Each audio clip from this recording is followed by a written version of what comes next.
नमो सिद्धाणं नमो आयर्याणं नमो वज्रायणं नमो लोये सव्यसाहुणम्।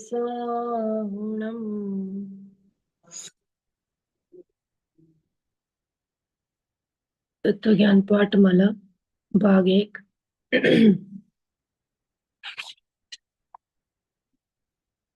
अंतिम जिस पर अपनी चर्चा चली थी, सुख क्या है।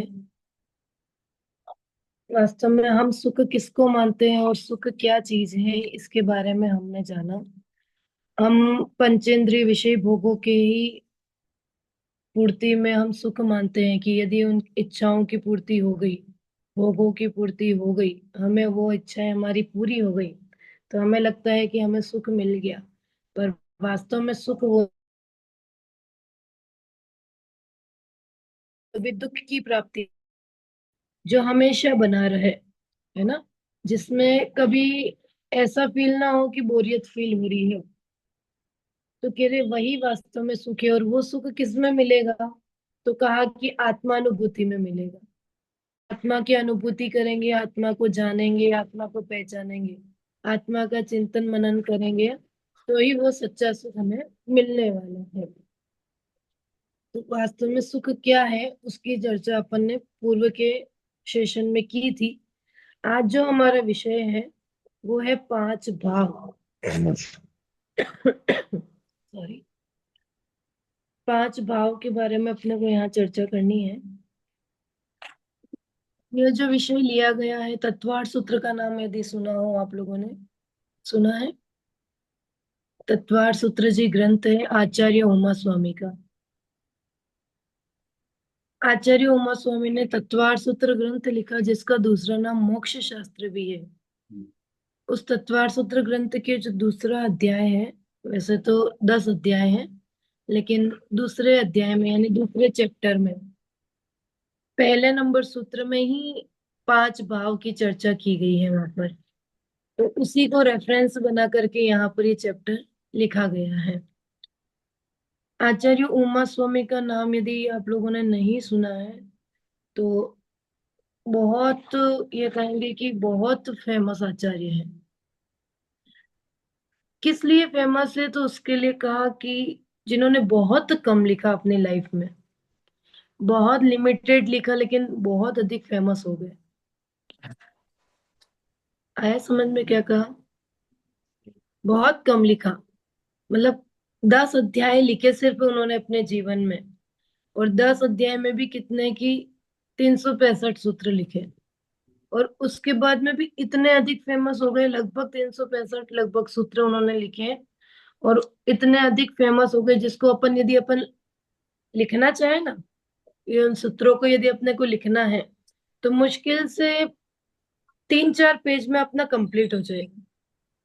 अब बताओ, पूरी लाइफ में उन्होंने सिर्फ 3-4 पेज लिखे, ऐसा क्या लिखा होगा कि इतने फेमस हो गए, कि उन्होंने यही सब चीजें लिखी। अब अभी अपन पढ़ने वाले हैं, एक सूत्र लिखा और उसमें इतना ज्यादा एक्सप्लेनेशन मिलेगा अपने को कि अपन सोच भी नहीं सकते। इतना अधिक विस्तार उन्होंने एक एक सूत्र में, मतलब उन्होंने तो सिर्फ सूत्र लिखा, लेकिन उसका विस्तार इतना ज्यादा है कि कहना असंभव है। ऐसे आचार्य उमा स्वामी हुए। उमा स्वामी आचार्य ने, और इस पे ना बहुत सारी टीकाएं लिखी है। टीका मतलब समझते हो उज्जवल जी? हाँ, टीका यानी लिखना, मुझे ओपिनियन देना। हाँ, उसी ग्रंथ पे और अ, अधिक लिखना। हम्म। आर्य हाँ समझ हाँ।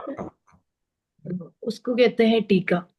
तो ये जो टीका लिखी गई है, तो इस वाले जो ग्रंथ पर, तत्वार्थ सूत्र जो ग्रंथ है ना, उस ग्रंथ पर बहुत सारी आचार्यों ने टीका लिखी। तो जब उसमें कुछ होगा तभी तो टीका लिखी उन्होंने, नहीं तो एक ही आचार्य वही चीज लिख रहा है, फिर दूसरे आचार्य भी वही लिख रहे हैं। तो कहा कि बहुत चीजें हैं उसमें, इसलिए हर एक आचार्य ने अलग अलग उसको लिखा है। ऐसे आचार्य उमा स्वामी हुए, ये जो ग्रंथ है ये दोनों में चलता है। अपने जैन संप्रदाय में दो मत हुए हैं, एक श्वेतांबर और एक दिगंबर। बराबर। तो दिगंबर में भी ये चीज चलती है और श्वेतांबर में भी चलती है। श्वेतांबर वाले भी तत्वार्थ सूत्र ग्रंथ को मानते हैं और हम दिगंबर वाले भी मानते हैं, है ना। तो ऐसा है, तत्वार्थ सूत्र भक्तामर जी भी है। भक्तामर जी भी दोनों ही मत में स्वीकार करते हैं। तो ऐसे ही ये तत्वार्थ सूत्र भी है जो दोनों ही मत में स्वीकार किया जाता है। अब यहाँ पर देखो, ये पांच भाव की चर्चा अपन प्रारंभ करते हैं। एक चीज और नोट कर सकते हैं आप लोग कि इसमें जो टीकाएं हैं, क्योंकि ये क्वेश्चन भी आ सकता है कि जो टीकाएं हैं वो कौन कौन सी है। तो यदि आपके पास में बुक हो तो आप हाईलाइट भी कर सकते हैं उसको, अंडरलाइन कर सकते हैं। देखिए अ, आचार्य हम कौन पूज्यपाद से पेज पे हैं? स्वामी। कौन से पेज पे क्या? है? हम लोग कौन से पेज पे हैं? 35। ओके। ओके।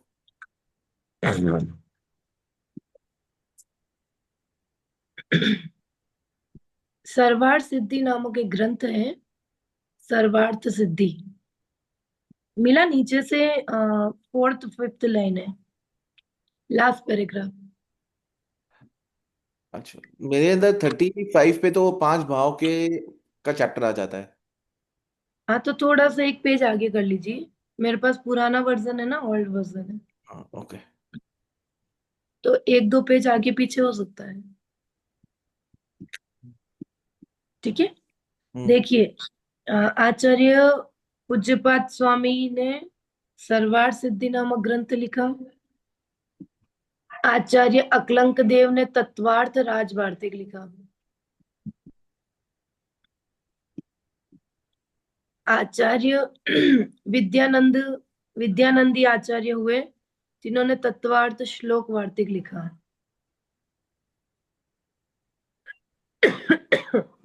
और आचार्य समंत भद्र ने गंधहस्ती महाभाष्य लिखा।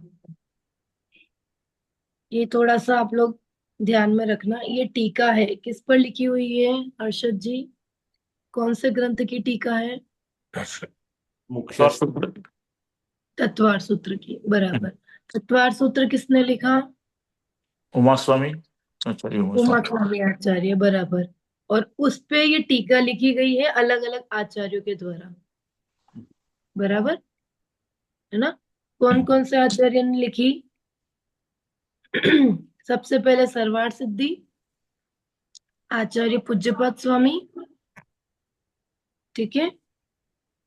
तत्वार्थ राजवार्तिक, आचार्य अकलंक देव। तत्वार्थ श्लोक वार्तिक, आचार्य विद्यानंदी। और गंधहस्ती महाभाष्य, आचार्य समंत भद्र। अच्छा, उज्जवल जी नहीं मिला? मुझे बुक में नहीं दिख रहा है। कौन नहीं, से? मुझे भी नहीं दिखाई दे रहा, कहाँ पे है वो? ये सुख क्या है वही चैप्टर में है, राइट? नहीं, उसमें नहीं, उसके बाद वाला। नेक्स्ट वाला चैप्टर है, और जो इंट्रोडक्शन दे रखा है ना आचार्य उमा स्वामी का, हम्म। उसी में देखो अब लास्ट पैराग्राफ है।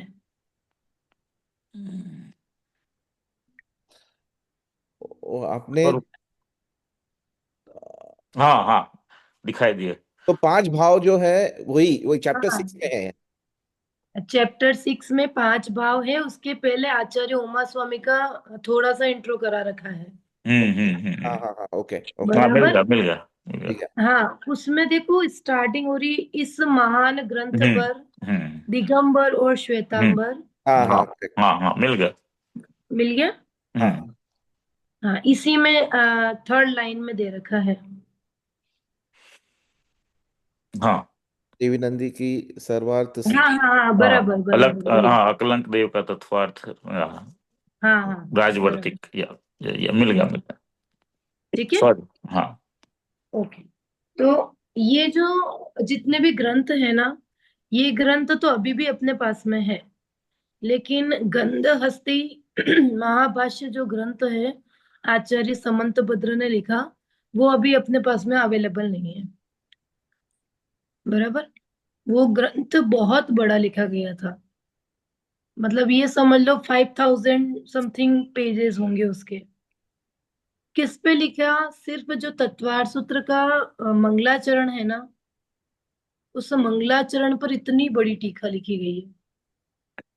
तो ये सब टीकाएं मंगलाचरण पर ही लिखी गई है? नहीं नहीं नहीं नहीं, बाकी तो पूरा ग्रंथ ही है। हम्म। 10 अध्याय पर टीका पर इस बात, इसकी बात कर रही हूँ मैं, जो अपने हम्म। को अवेलेबल नहीं है। ओ अच्छा।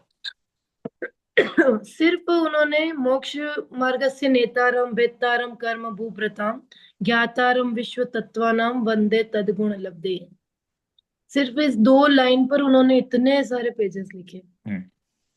बराबर। तो कुछ तो ऐसा होगा कि इतने सारा उन्होंने लिखा, है ना। तो इसलिए ये ग्रंथ सारे बहुत फेमस है। तत्वार्थ सूत्र भी फेमस है, सर्वार्थ सिद्धि भी फेमस है, तत्वार्थ श्लोक वार्तिक राज वार्तिक और गंध हस्ती महापश। बराबर। आगे बढ़े। हम्म। 5 भाव चैप्टर अपने को स्टार्ट करना है। 5 भाव मतलब, भाव मतलब समझते हो हम्म। क्या चीज होती है भाव? अपना जो भाव भाव जो फीलिंग, फीलिंग यानी फीलिंग या फीलिंग को ही बोलेंगे, भाव को तो फीलिंग ही बोलेंगे। देखो अभी तक अपने को सब यही पता था कि फीलिंग, है ना। कैसी फीलिंग की जो परिणाम है हमारे, हम उनको क्या बोलते हैं? सॉरी, उनको क्या बोलते हैं कि उनको अपन भाव बोलते हैं, पर वो भाव की बात नहीं चल रही है ना। जीव के जो शुभ अशुभ भाव होते हैं, उनकी बात भी नहीं चल रही है। बराबर। कभी शुभ भाव होते हैं, कभी अशुभ भाव होते हैं, कभी पुण्य रूप भाव होते हैं, कभी पाप रूप भाव होते हैं। उन भावों की बात नहीं चल रही है। ऐसे भाव की बात चल रही है जो सिर्फ जीव में ही होते हैं, अन्य कहीं नहीं होते हैं, सिर्फ जीव में ही पाए जाते हैं। बराबर। तो ये कैसे भाव हैं? तो ये भाव, इसको बोलते हैं असाधारण भाव। ये थोड़ा सा टॉपिक आप लोगों को टफ लगेगा, लेकिन आप लोग नोट डाउन करते जाना थोड़ा सा, तो आप लोगों को याद रहेगा, तो हो सकता है शायद इजी रहे। बराबर। क्या कहा? इन भावों को क्या बोलते हैं? असाधारण भाव। हम्म।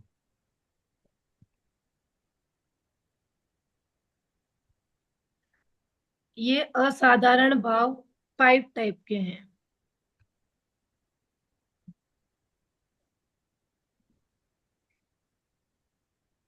बराबर। देखो मैं सूत्र पढ़ती हूँ, उज्जवल जी उसी में आगे नेक्स्ट पेज पर आप देखना। हम्म। औपशमिक शाइको भावौ मिश्रस्य जीवस्य स्वतत्व मौदयिक पारिणामिकौ च। औपशमिक शाइकौ भावौ मिश्रस्य जीवस्य स्वतत्व मौदयिक पारिणामिकौ च।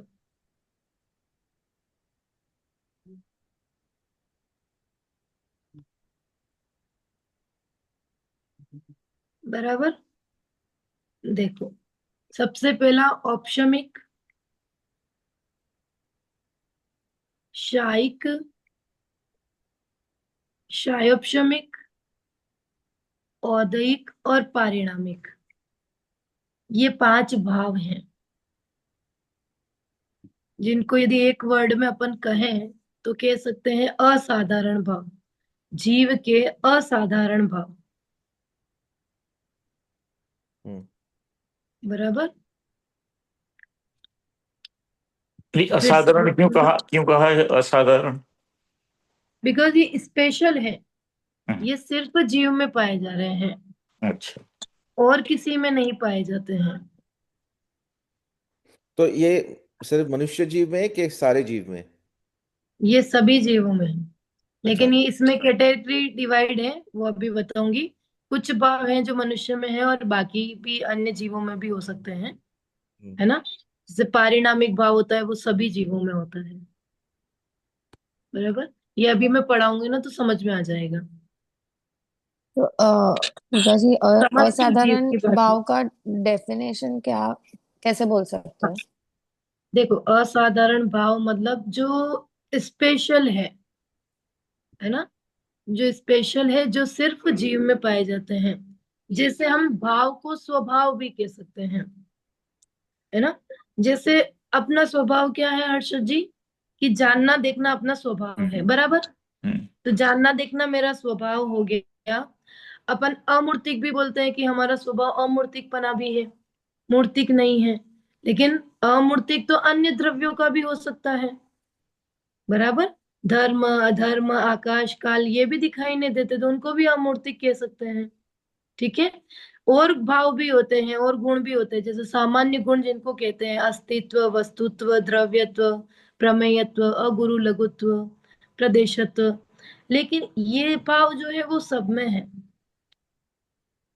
लेकिन इन जो भावों की बात कर रहे हैं ये सिर्फ जीव में पाए जाते हैं, अन्य द्रव्यों में नहीं पाए जाते हैं। ठीक है। इसलिए ओके। इनको कहा साधारण, मतलब क्या होता है, नॉर्मल, कॉमन, है ना। और असाधारण मतलब स्पेशल, विशेष भाव जिसको कह सकते हैं।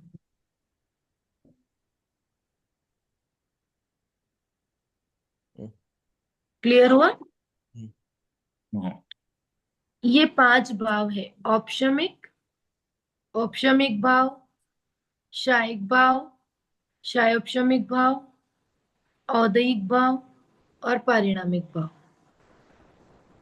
बराबर।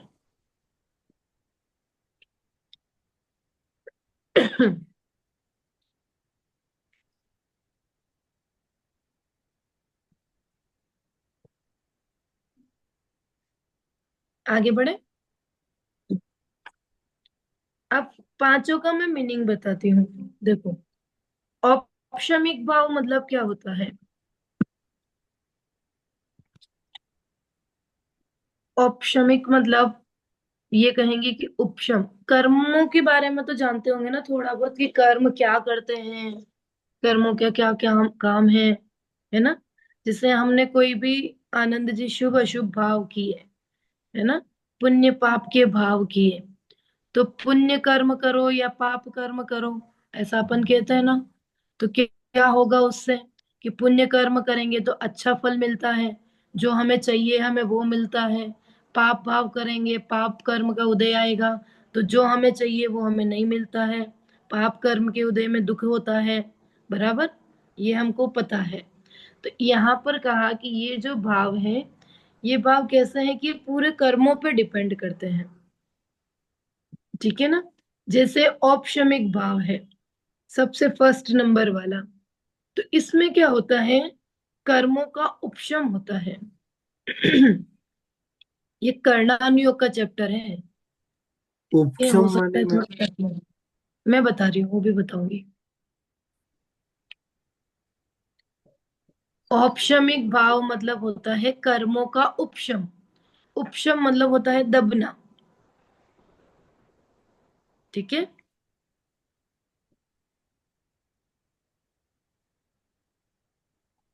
जैसे कर्मों का दबे रहना, आप लोगों ने पानी देखा होगा, पानी में गंदगी जम जाती है ना।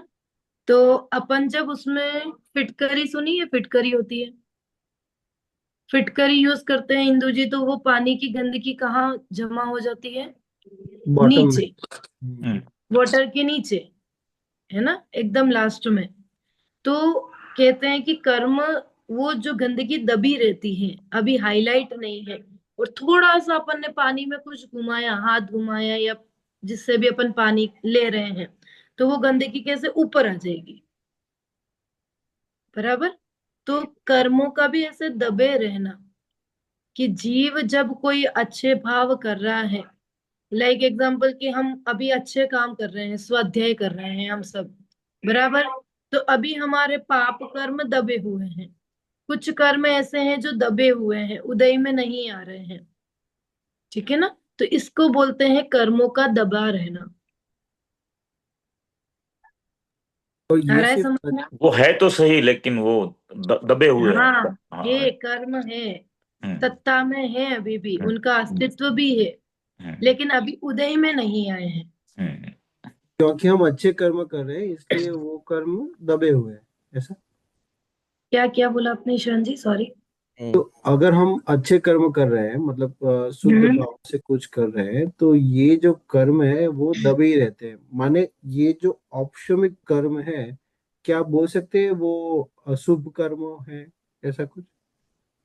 देखो, इसमें थोड़ा सा डिटेल मैंने इसलिए भी नहीं किया कि अभी थोड़ा बेसिक तो आप लोग जान लोगे ना, तो आप लोगों को थोड़ा समझ में आएगा। डिटेल में बहुत बताऊंगी तो आपको बेसिक जो है वो ही समझ में नहीं आएगा। बराबर। तो सिर्फ इतना हम समझें कि जो शुभ अशुभ भाव है, लाइक कि जैसे अभी तो भाव का उदाहरण दिया उज्जवल जी, ऐसे ही यदि पाप भाव की बात करें कि पाप कर्म हमारे उदय में आ रहा है, तो उस समय पुण्य कर्म दबा हुआ है। और जब पुण्य कर्म उदय में आ रहा है तो पाप कर्म दबा हुआ है। बराबर। तो ये सीक्वेंस चलता रहता है कि पाप कर्म का उदय है तो पुण्य दबा हुआ है, पुण्य कर्म का उदय है तो पाप दबे हुए हैं। कुछ कर्मों की स्थिति ऐसी होती है, इट मीन्स टाइम उसका, इंदु जी, कि वो टाइम ऐसा होता है कि बहुत समय बाद में उदय में आता है, तो उतने समय तक वो अंदर दबे हुए ही हैं। ऐसा नहीं होता कि आप लोग अपनी अलमारी में अपन कपड़े रखते हैं, है ना, तो कपड़े रखते हैं तो बहुत बार ऐसा नहीं होता है ऊपर ऊपर के कपड़े हमने उठा करके और यूज कर लिए, हम्म। है ना, नीचे के कपड़े बहुत दिनों तक ऐसे ही रखे हैं, 1 साल हो गया हमने उनका यूज ही नहीं किया। ऐसे ही कर्म है कि कुछ कर्म ऐसे होते हैं जो सत्ता में हमेशा पड़े ही रहते हैं, बहुत सालों बाद में जाकर के उदय में आते हैं। जैसे महावीर भगवान का नाम सुना। महावीर भगवान का जब मारीची का जीव था, बराबर, तो उस समय उनके ये कर्म प्रकृति उनके सत्ता में पड़ी हुई थी कि वो 24वें तीर्थंकर बनेंगे, वर्तमान 24 के 24वें तीर्थंकर बनेंगे। लेकिन ये कर्म उनका अभी सत्ता में पड़ा हुआ है, ये प्रकृति उनकी सत्ता में पड़ी हुई है, अभी उदय में नहीं आई है। और वो कितने भव बाद में उदय में आने वाली है, कि 10 भव, 15 भव, 20 भव बाद में उदय में आने वाली है ना। तो वो बहुत डिफरेंस हो गया। लेकिन कुछ कर्म ऐसे भी होते हैं जो थोड़े समय बाद में भी उदय में आ जाते हैं, तो ये डिपेंड करता है। अपने को सिर्फ सामान्य अर्थ समझना है कि औपशमिक भाव मतलब क्या, कर्मों का उपशम। ठीक है, कर्मों का उपशम इट मीन्स कर्मों का दबे रहना। हम्म। ठीक है, उनका अस्तित्व है, उनकी सत्ता है, लेकिन अभी वो दबे हुए हैं, अभी वो उदय में नहीं आए हैं। क्लियर हुआ? तो हाँ जी, बोलिए। तो अगर अगर अपने बुरे कर्म उदय में रहते हैं और बुरे हम्म। कर्म उदय में होते हैं, तब हम लोग अच्छा काम करते हैं तभी भी उससे हाँ। उससे कम हो जाता है बुरे कर्म। नहीं, ऐसा डिपेंड करता है अपने भावों के अकॉर्डिंग।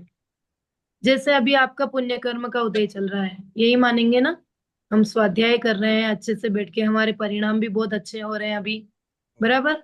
तो अभी हमारे पुण्य कर्म का उदय चल रहा है, तो जो पाप कर्म है वो अभी हमारी सत्ता में पड़े हुए हैं, दबे हुए हैं। बराबर। पर अभी आप जो भाव कर रहे हो बैठे बैठे, अब हो सकता है ऐसे में आपके ये भाव भी हो रहे हो कि अरे समझ में नहीं आ रहा है, मैं क्लास छोड़ देता हूँ, लेफ्ट हो जाता हूँ। बराबर। थोड़ी देर बाद में ज्वाइन हो जाऊंगा, या आपको ये समझ में नहीं आ रहा, आपको माइंड में दूसरे दूसरे काम चल रहे होंगे, तो आपके अंदर में जो पाप भाव हो रहे हैं, है ना, इनको क्या बोलेंगे अपन, पाप भाव बोलेंगे। कि आपका उपयोग यहाँ नहीं लग करके कहाँ लग रहा है, कि अरे मुझे वहां पर काम से जाना था, ऑफिस के काम से जाना था, मुझे वहां बिजनेस के काम से जाना था, है ना, हम्म। घूमने जाना है, तो आपकी फैमिली आपका वेट कर रही है। बराबर। तो हमारा उपयोग कहाँ लगा हुआ है, दूसरे ठिकाने। दूसरे, हाँ, दूसरे कार्यों में लगा हुआ है। तो ये क्या हो रहा है कि अभी हमारा उदय तो पुण्य का उदय चल रहा है, पर हमारे भाव कैसे हो रहे हैं ईशान जी, पाप रूप हो रहे हैं। तो इससे क्या हो रहा है उज्जवल जी, कि पाप कर्म का बंध हो रहा है। हम्म। बराबर। मैम ये अपने आप होता है, अपने आप होता है सब, मतलब डिसाइडेड है ना सब चीज जो भी जब हो रही है। डिसाइडेड है। मतलब कुछ नहीं कर सकते ना ये सब चीजें, कि भाई नहीं, ऐसा जब नहीं आना है है कि तभी। कुछ नहीं कर सकते हैं, है ना, कुछ नहीं पाप कर सकते कर्म में हम एकदम। स्वाध्याय कैसे करेंगे ऐसे? पाप कर्म नहीं आएगा तो हम स्वाध्याय, हमारे भाव ही नहीं आएंगे ना वो। नहीं नहीं, ऐसा नहीं कह रहे, अपन अभी यहाँ पुण्य कर्म के उदय में बैठे हुए हैं, पर यहाँ बैठे बैठे अपन पाप कर्म भी तो बांध सकते हैं ना, मैं ये कह रही हूँ कि जैसे हमें इस प्रकार के विकल्प आए तो उससे क्या हो रहा है। मंदिर गए हम, पूजन में पूजन करने गए हम, या दर्शन करने गए हम, बराबर, और वहां जाकर के हमारा उपयोग भगवान का स्वरूप देखने में तो नहीं लग रहा है, और मंदिर में कौन कौन बैठा है, क्या क्या कर रहा है, क्या क्या पहन करके आया है ना, हमारा उपयोग कहाँ लग रहा है, उन सब चीजों में लग रहा है। तो इसको क्या बोलेंगे, हम अच्छे भाव कर रहे हैं हम मंदिर में जाकर के? नहीं कर रहे हैं ना। तो आपका उदय तो बहुत अच्छा था कि आपने अच्छे भाव किए और आप मंदिर गए, भगवान के दर्शन करने गए, और वहां जाकर के हमें 10 टाइप की चीजें दिख रही है तो हमारा उपयोग वहां लग गया। तो उससे क्या हुआ कि उससे उल्टा हमें पाप का बंध हुआ। हमें तो जाकर के सीधा दर्शन करना था, जो दर्शन हम कर रहे हैं, जो भगवान का स्वरूप हम पढ़ रहे हैं, सुन रहे हैं, उसका हमें चिंतन करना था, बराबर। लेकिन हम क्या कर रहे हैं, हम दूसरी ही चीजों में उलझ गए। प्रवचन चल रहा है तो हम प्रवचन सुनने लग गए, मतलब वो आवाज हमारे कानों में पड़ रही है तो हम वही सुनने लग गए। तो वो कोई ऐसा नहीं है कि पाप भाव है, अच्छा भाव है, लेकिन कि अभी हमें क्या करना चाहिए था और हम क्या कर रहे हैं, है ना। आपको प्रवचन सुनना है तो आप 5 मिनट अच्छे से दर्शन कर लो और उसके बाद में प्रवचन सुन लेना। आपको किसी से बात करनी है हर्षद जी, तो आप 5 मिनट 10 मिनट अच्छे से दर्शन करो, उसके बाद में जाकर के बात कर लेना, है ना। लेकिन जनरली ऐसा नहीं होता है, हम पहले बात कर लेते हैं और फिर भगवान के दर्शन करते हैं। हमने इम्पोर्टेंस किसको दी, सामने वाले पर्सन को, है ना, कि वो कहीं चला ना जाए, बराबर, वो रुकेगा कि नहीं रुकेगा, हम दर्शन करेंगे जब तक। तो हमारा भाव किस में चला गया, हम आए तो दर्शन करने थे, और दर्शन हमने किए नहीं, हमने इम्पोर्टेंस किसको दे दी, दूसरे कामों को दे दी। तो ये है, हमको मूल बात तो ये समझनी है कि औपशमिक भाव क्या होता है, बराबर। औपशमिक भाव मतलब कर्मों का उपशम, उपशम मतलब होता है कर्मों का दबे रहना। तो कर्मों का दबे रहना मतलब कर्मों का अस्तित्व भी है, कर्मों की सत्ता भी है, पर सिर्फ अभी उदय में नहीं आ रहे हैं। ठीक है, क्लियर हुआ। ये है औपशमिक भाव। अब आता है औपशमिक बाद में, देखो एक चीज और क्लियर कर देती हूं मैं। हम्म, 2 टाइप के मोहनी कर्म, जो 8 कर्म होते हैं ना, ज्ञानावर्णी, दर्शनावर्णी, मोहनी, अंतराय, आयु, नाम, गोत्र और वेदनीय, ठीक है। इसमें जो मोहनी कर्म है, वो मोहनी कर्म सबसे डेंजरस है, बहुत खतरनाक है। मोहनी कर्म के कारण ही हम संसार में हैं, ठीक है। वो मोहनी कर्म 2 टाइप का है।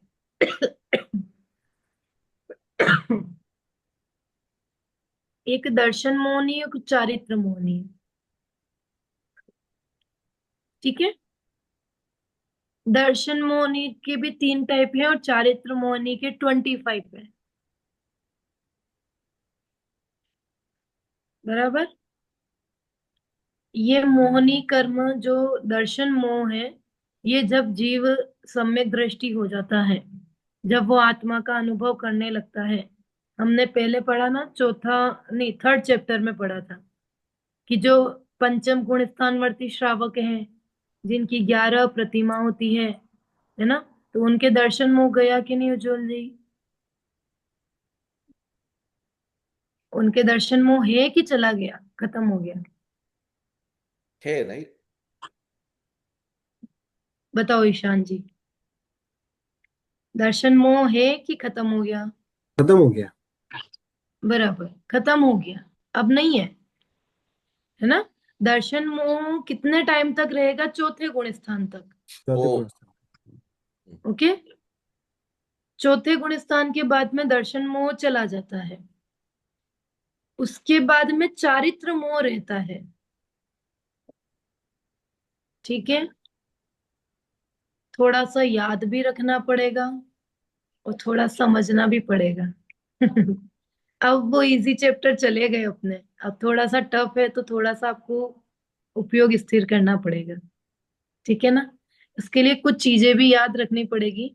जैसे दर्शन मोह के दो टाइप हैं, एक दर्शन मोह, एक चारित्र मोह। दर्शन मोह जब जीव सम्यक दृष्टि हो जाता है, जब वो आत्मा का अनुभव कर लेता है, तो वो आत्मा का अनुभव जब करता है तो उसका मिथ्यात्व और दर्शन मोह चला जाता है। चला जाता है इट मीन्स अभाव हो जाता है उसका, बराबर। और अब क्या बच रहा है, अब चारित्र मोह बच रहा है। चारित्र मोह के 25 अपन ने वेद किए थे, तो 25 में क्या आता है जो अपन ने पहले सुने भी है, अनंतानुबंधी, क्रोध मान माया लोभ सुने हैं ना, अप्रत्याख्यानावरण, प्रत्याख्यानावरण, संजलन, संजलन या और 9 कषाय, हास्य, रति, अरति, शोक, भय, जुगुप्सा, स्त्री वेद, पुरुष वेद और नपुंसक वेद। ये 25 वेद किसके हैं, चारित्र मोह के। आ रहा है समझ में? तो अब धीरे धीरे धीरे धीरे उनका भी अभाव हो रहा है। ठीक है ना, तो अनंतानुबंधी, क्रोध मान माया लोभ, ये तो फर्स्ट वाले में चली गई, दर्शन मोह के साथ में ये भी चली गई। एक कषाय चौकड़ी जिसको बोलते हैं।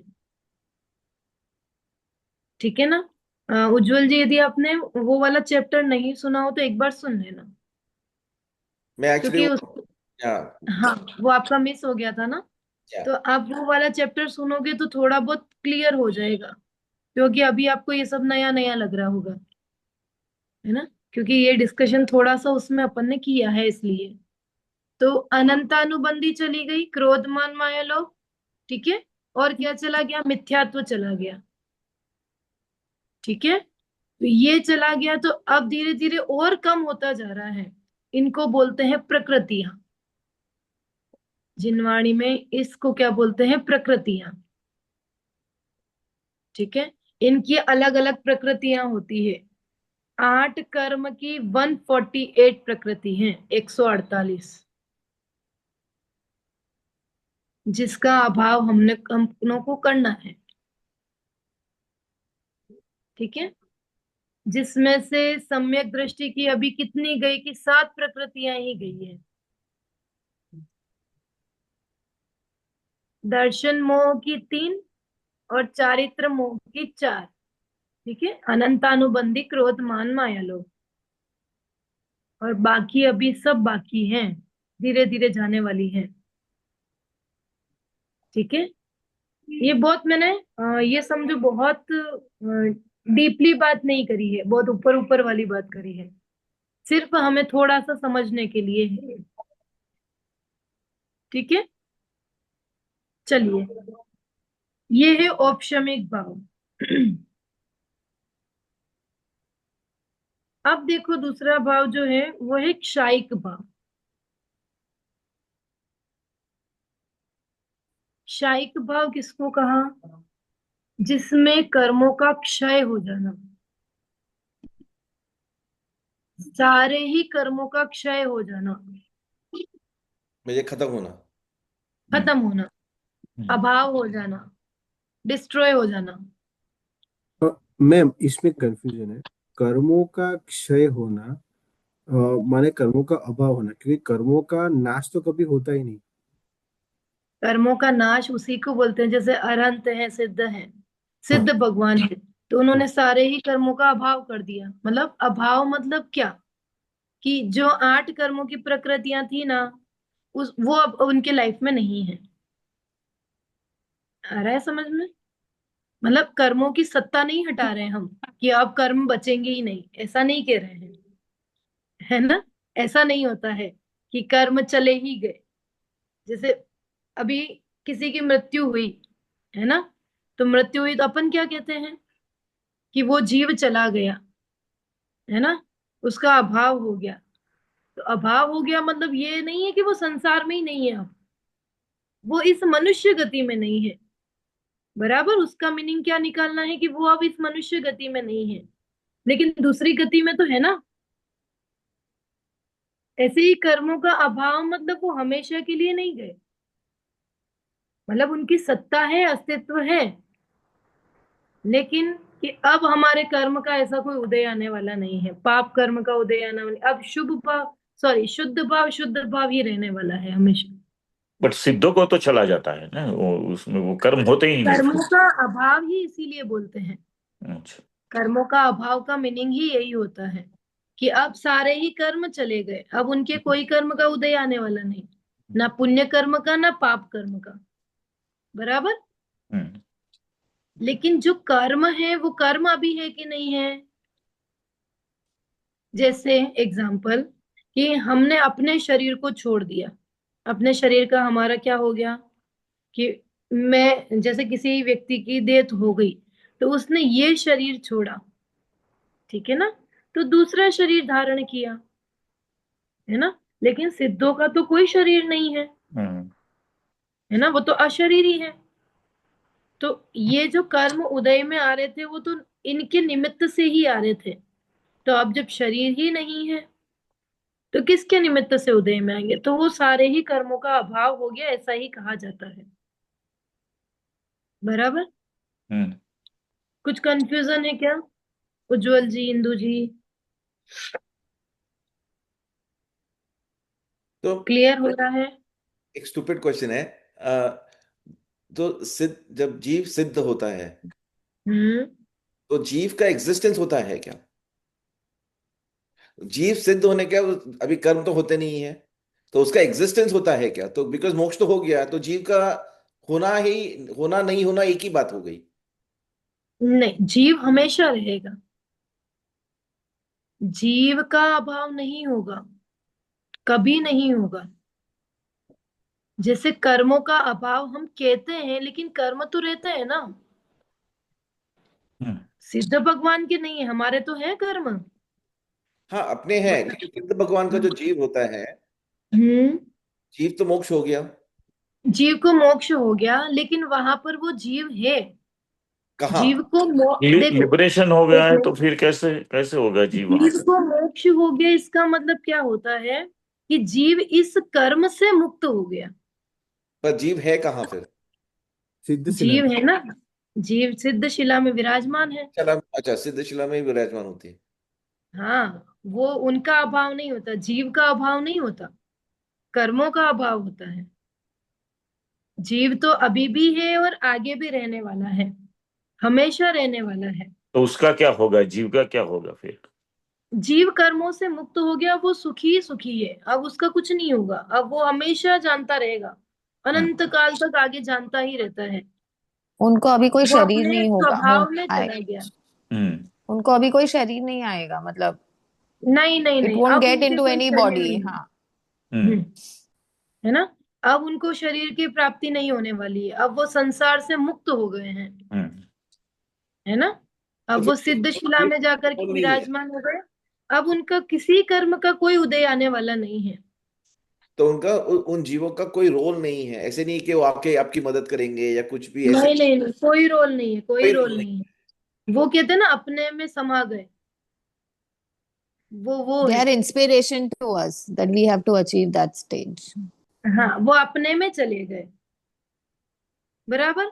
अब उनका संसार से कोई मतलब नहीं है उनको, कि संसार में जीव क्या कर रहा है क्या नहीं कर रहा है ना, जीव के कैसे कर्म का उदय आ रहा है, बहुत सारे जीव दुखी हैं, अब उनको किसी से कोई मतलब नहीं है। तो आपने तो बताया था लास्ट वीक, सिद्ध शिला में भी जीव होते हैं जो दुखी होते हैं। वो जीव दूसरे हैं, वो निगोदिया जीव होते हैं। अच्छा। आलू में जो जीव होते हैं ना, हम्म। हम्म। आलू में अनंत निगोदिया जीव होते हैं, हम्म। तो वो निगोदिया जीव कहीं पे भी चले जाते हैं। अच्छा। हाँ, तो मुझे है ना। लगा था कि सिद्ध शिला पे सिर्फ हम्म। सिद्ध सिद्ध जीव जो रहते हैं वही सिद्ध शिला में जाते हैं। जो संसार से, जिन्होंने संसार का अभाव कर दिया है, कर्मों का अभाव कर दिया है ना, वो हाँ, ही सिद्ध शिला में जाकर के विराजमान होते हैं। तो फिर निगोदिया जी वहां पे कैसे जाएगा? निगोदिया जीव को देखो, जो यहाँ पर भी जैसे अपने को हवा में या अपने यहाँ पर जीव दिखाई नहीं दे रहे हैं। आपको जीव दिखाई दे रहा है आसपास कोई भी, मेरे नहीं। पीछे आगे कहीं पे, हम्म, आपके आगे पीछे? नहीं। नहीं दिखाई, लेकिन यहाँ पर भी जीव है। आ रहा है समझ में? स्टिल आई ऐसे एम जीव हैं जो हमें अपनी ग्रेडेड। आंखों से दिखाई नहीं देते हैं। मैं क्लियर नहीं हूँ इसमें अभी अभी। हम क्या सोचते हैं, हम बिलीव किस पे करते हैं कि जो हमें दिखाई देता है, हम्म। बराबर, हम उसी पे ट्रस्ट करते हैं। जो हमें दिखाई नहीं देता हम उस पर भरोसा नहीं करते। क्यों नहीं करते? क्योंकि हमें दिखाई नहीं दे रहा है। लेकिन ऐसा नहीं होता है। बहुत सारी वस्तुएं ऐसी है जो हमें दिखाई नहीं दे रही है। जैसे आपके घर से बहुत दूर आग लगी है, बराबर, तो आप क्या बोलोगे? मैं तो नहीं मानता आग लगी है। क्यों नहीं मान रहे? क्योंकि मुझे दिखाई नहीं दे रही है, इसलिए मैं नहीं मानता कि आग लगी है। लेकिन उस बिल्डिंग में जो लोग रह रहे हैं उनको तो आग दिखाई दे रही है ना। उनके आसपास जो रह रहे हैं उनको तो दिखाई दे रही है ना, बराबर। तो ऐसे ही अनंत सूक्ष्म जीव होते हैं जो हमारे ज्ञान का विषय नहीं बनते हैं, लेकिन वो सिद्धों के ज्ञान का विषय बनते हैं। उनको वो स्पष्ट दिख रहे हैं, हमको नहीं दिख रहे हैं अभी कि हमारे आसपास के वातावरण में जीव है कि नहीं है, लेकिन वो सिद्धों को दिखाई दे रहे हैं, उनके ज्ञान के विषय बन रहे हैं। आ रहा है समझ में? हमें वो बिल्डिंग में आग कब दिखाई देगी? जब वहां से धुआं निकलेगा, बराबर। धीरे धीरे थोड़ा थोड़ा धुआं निकलता हुआ वो पूरी बिल्डिंग जलती हुई दिखाई देगी। तब हमें जाकर के भरोसा होगा, हाँ उस बिल्डिंग में आग लग गई। पर वो आग जब हमें दिखाई दी तब लगी क्या ईशान जी? कि वो तो बहुत पहले नहीं, ही लग चुकी बहुत थी, बहुत पहले ही लग चुकी थी। लेकिन हमें दिखाई नहीं दी तो हमें लगता है कि अरे कहाँ लगी आग। आया समझ में? घर में थोड़ी सी गैस चालू है, तो थोड़ा सा कपड़ा जल गया, बराबर। अब वो कपड़ा जल गया तो आग तो तब भी लगी है ना। पर वो आग जब बढ़ती हुई दिखाई देती है तो हमें लगता है कि आग लग गई। लेकिन वो आग इतनी सी होती तो हमें लगता है कहाँ आग लगी। जब वो बड़ा रूप ले लेती है ना उज्जवल जी, कि आग लगते लगते अब किचन के पूरे सामान में लग गई, फिर धीरे धीरे वही आग हमारे रूम तक फैल गई, पूरे घर में फैल गई, तब जाकर के हमें लगता है कि अरे आग लग गई, है ना। लेकिन आग की स्टार्टिंग तो कब हो गई थी? कि जब वो थोड़ा सा कपड़ा जला था तभी स्टार्टिंग हो गई थी। क्लियर हो रहा है कुछ? संभव। बहुत चीजें हैं। हम्म। आप अभी इतना इतना डिटेल में नहीं जाओ कि जिससे हम्म। आपको मेन जो हमारा टॉपिक है वही समझ में नहीं आए, हाँ, कोई बात नहीं। है ना। तो हाँ। शायिक भाव मतलब होता है कर्मों का क्षय। जो 8 कर्म हैं, द्रव्य कर्म, भाव कर्म और नो कर्म, 3 टाइप के कर्म होते हैं। द्रव्य कर्म, भाव कर्म और नो कर्म। द्रव्य कर्म इट मीन्स जो ज्ञानावर्णी आदि 8 कर्म है उनको बोलते हैं द्रव्य कर्म, बराबर। जो मोह राग द्वेष आदि भाव है उनको बोलते हैं भाव कर्म। और नो कर्म में क्या आता है? कि नो कर्म में स्त्री, घर, परिवार, कुटुंब, ये जितनी भी चीजें हैं इसके अलावा वो सब किस में आएगी? नो कर्म में। नौ, तो नौ, nine, nine, no, no, N O, no, एनो, एन ओ। बराबर। नो कर्म, नो कर्म इट मीन्स आप नो मत समझना, वो NINE वाला नहीं समझना, काउंटिंग वाला नो नहीं है, नंबर नहीं है, नंबर 9 नहीं। नंबर 9 नहीं है, बराबर। हाँ, नो कर्म, नो कर्म में ये सारी ही चीजें आ जाती है। तो द्रव्य कर्म, भाव कर्म और नो कर्म, इन तीनों का जिन्होंने क्षय कर दिया है, अभाव कर दिया है, बराबर, उनको कहते हैं शायिक भाव। बट ये इंग्लिश वर्ड कहाँ से आ गया इसमें? बिकॉज नो तो इंग्लिश वर्ड हो गया ना।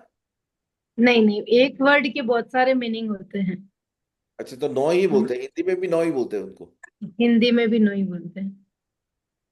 अपन लिखेंगे ना तो नो कर्म ही लिखेंगे उसको, अच्छा। नो जो हिंदी में लिखते हैं। ओके। और हिंदी में डिजिट वाले को क्या लिखेंगे? जैसे बोलने में तो नो ही आएगा, पर लिखने में क्या आएगा? नव। हम्म बराबर आ रहा है समझ में? हाँ। हिंदी में जब हम डिजिट को लिखेंगे तो क्या लिखेंगे? 8, 9। नो नहीं लिखते हैं, नो सिर्फ बोलने में आता है। तो ये नो कर्म मतलब डिजिट वाला नो कर्म नहीं है, ये एनो वाला नो कर्म है। पर हिंदी में नो, हिंदी वाला। हिंदी वाला नो कर्म। ठीक है, शायिक भाव मतलब समझे? समस्त कर्मों का क्षय। मुझे सबसे पावरफुल तो यही हो गया ना, बिकॉज मोक्ष ये सब गया है, नहीं मोक्ष हो गया। ये गया मतलब मोक्ष हो गया। मैं पूछूंगी आप लोगों से बाद में, फिर आप लोगों को बताना है। ठीक है। थर्ड नंबर क्या क्या है? शायोपशमिक, औपशमिक, शायिक, शायोपशमिक।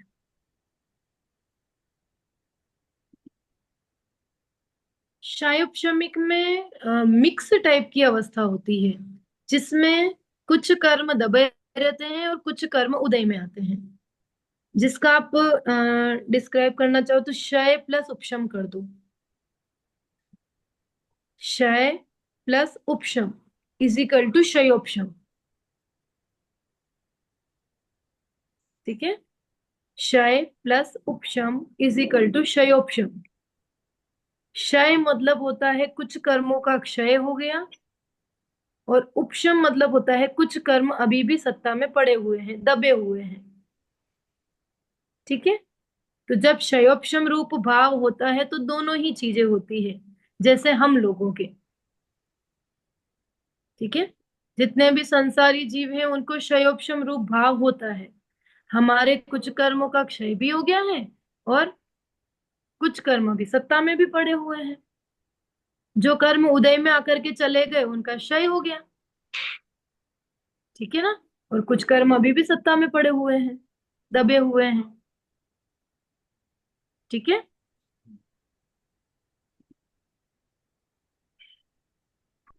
नेक्स्ट।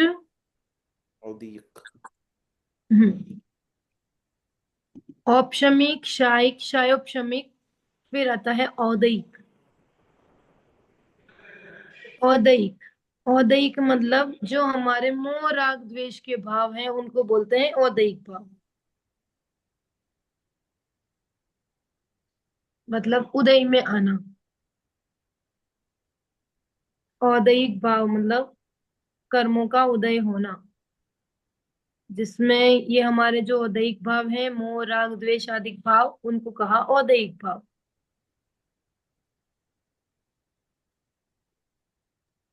मतलब मैम, औदयिक और उप उपशमिक दोनों सेम? दो है, देखो। औदयिक भाव और औपशमिक भाव में डिफरेंस क्या है? औपशमिक भाव में कर्म दबे हुए हैं, ठीक है ना? और औदयिक भाव में उदय में आ रहे हैं। क्लियर हुआ? अभी कर्म उदय में आ रहे हैं, वो क्या है? वो औदयिक भाव है। और कर्म अभी दबे हुए हैं, सत्ता में पड़े हैं, दबे हुए हैं, मतलब वो औपशमिक भाव है। हम्म। ठीक है, हम्म। या। और फिर लास्ट में आता है पारिणामिक भाव।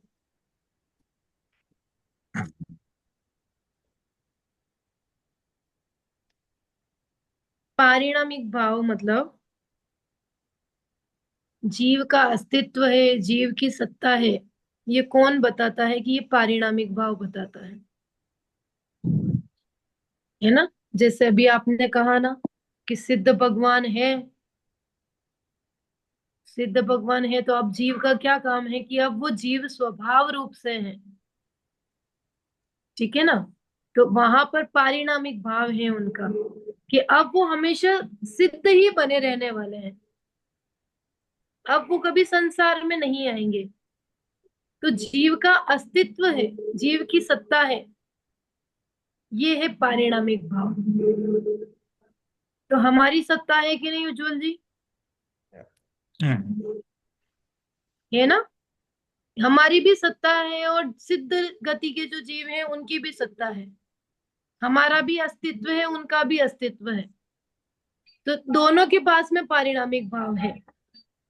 ठीक है। और ऐसे ही समस्त जीवों में है, चाहे वो त्रियंच गति के ले लो, चाहे नरक गति के ले लो, चाहे देव गति के ले लो या निगोदिया ले लो, सब जीवों में पारिणामिक भाव होता है। क्यों? क्योंकि सबका अस्तित्व है अपना अपना। बराबर। सबका अस्तित्व है, इसका मतलब है पारिणामिक भाव। इंदु जी क्लियर हुआ? तो इधर छोटा या बड़ा, जितना भी अस्तित्व है, बिकॉज अगर जीव में छोटा बड़ा नहीं होता जीव, छोटा बड़ा नहीं होता जीव, एक सा ही होता है। अपने को लगता है छोटा बड़ा होता है, पर जीव एक जैसा ही होता है।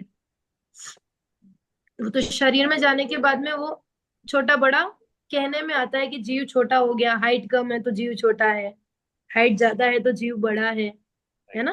तो कहने में आता है, पर जीव के प्रदेश एक से ही होते हैं। प्रदेशों की संख्या कभी कम ज्यादा नहीं होती है। नहीं नहीं, मेरा बोलने का मतलब था कि जैसे अपने कर्म जब उदय में रहते हैं, हम्म। तो इसका अस्तित्व तो थोड़ा कम होगा ना, जीव का अस्तित्व कम हो जाता है वैसे उस कॉन्टेक्स्ट में। नहीं। नहीं नहीं नहीं नहीं। जीव का अस्तित्व तो एज इट इज ही है। अच्छा, वो कभी चेंज। अस्तित्व मीन्स प्रेजेंस। हाँ, वो हमेशा रहने वाला है, अभी भी ऐसा ही है, और सिद्ध गति में जाने के बाद भी वैसा है। डिफरेंस क्या है? उन्होंने कर्मों का अभाव कर लिया और हमने कर्मों का अभाव नहीं किया है, बस। ओके, ठीक है। है ना। लेकिन जीव में कोई कमी नहीं है। सिद्ध भगवान में भी वही सारे गुण हैं जो हम में है, अलग से कोई गुण नहीं है ना। ज्ञान, दर्शन, सुख, वीर्य, ये गुण हमारे अंदर में भी है, बस उनको प्रकट हो गए हैं और हमारे प्रकट नहीं है। डिफरेंस सिर्फ इतना है। आ रहा है समझ में? तो मतलब पारिणामिक भाव मतलब मोक्ष की तरफ ले जाए ऐसा भाव, क्योंकि हमारा परिणाम तो वही नहीं, है इवेंचुअल। पारिणामिक भाव मतलब कि जीव की सत्ता है, जीव का अस्तित्व है, जीव का प्रेजेंस है। ये कैसे पता चला हमें? तो कहा ये पारिणामिक भाव से, कि जीव में पारिणामिक भाव एक ऐसा भाव है जो हमें ये बताता है कि जीव की सत्ता है। बस पारिणामिक भाव का सिर्फ इतना सा ही काम है कि वो जीव है, ये बताता है। क्लियर? थोड़ा कंफ्यूज हो गया कि ऊपर के जो चार थे वो हम समझे कर्मों के कंटेक्स्ट में, और हाँ, ये लेकिन पारिणामिक ये भाव। भाव स्वभावगत भाव है, इसको कर्मों से कोई मतलब नहीं है। ओके, तो ये स्वभाव ओरिएंटेड है। हाँ, है तो सारे स्वभाव से ही, लेकिन वो कर्मों से रिलेट है, इसका कर्मों से कोई मतलब नहीं है।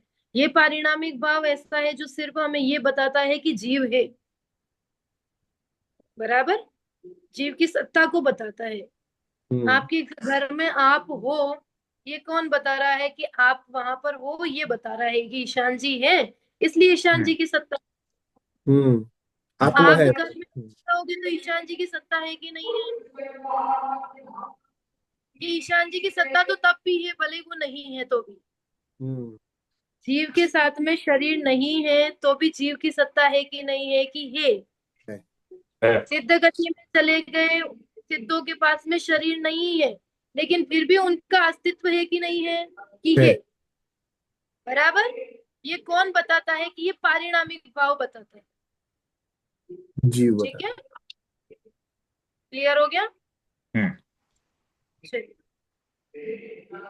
अब इसी में और डिटेल भी है, इनके भेद भी बताएंगे अपने को। फिर ये कर्म जो भाव है, का कौन सा भाव कहाँ तक रहता है, कब तक रहता है, तो उसकी चर्चा अपन कल वाली क्लास में करेंगे। ओके। और भी आप थोड़ा सा पढ़ करके आना, तो इससे कुछ डाउट्स होंगे तो आपके क्लियर हो जाएंगे, क्योंकि अभी फर्स्ट टाइम सुना ना, तो थोड़ा सा टफ लग रहा होगा आप लोगों को। हम्म। है ना। थोड़ा सा आपका बुक में जो दे रखा है उसी की रीडिंग कर लोगे तो भी थोड़ा बहुत क्लियर हो जाएगा।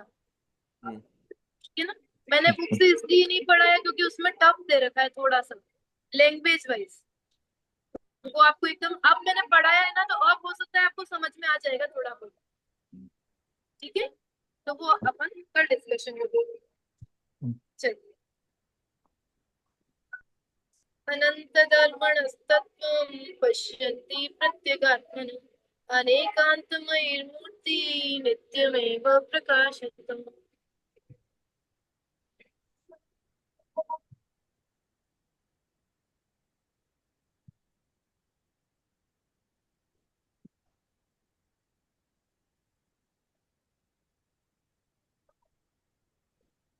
जय बोलो द्वादशांग में जिह्वाणी माता की जय।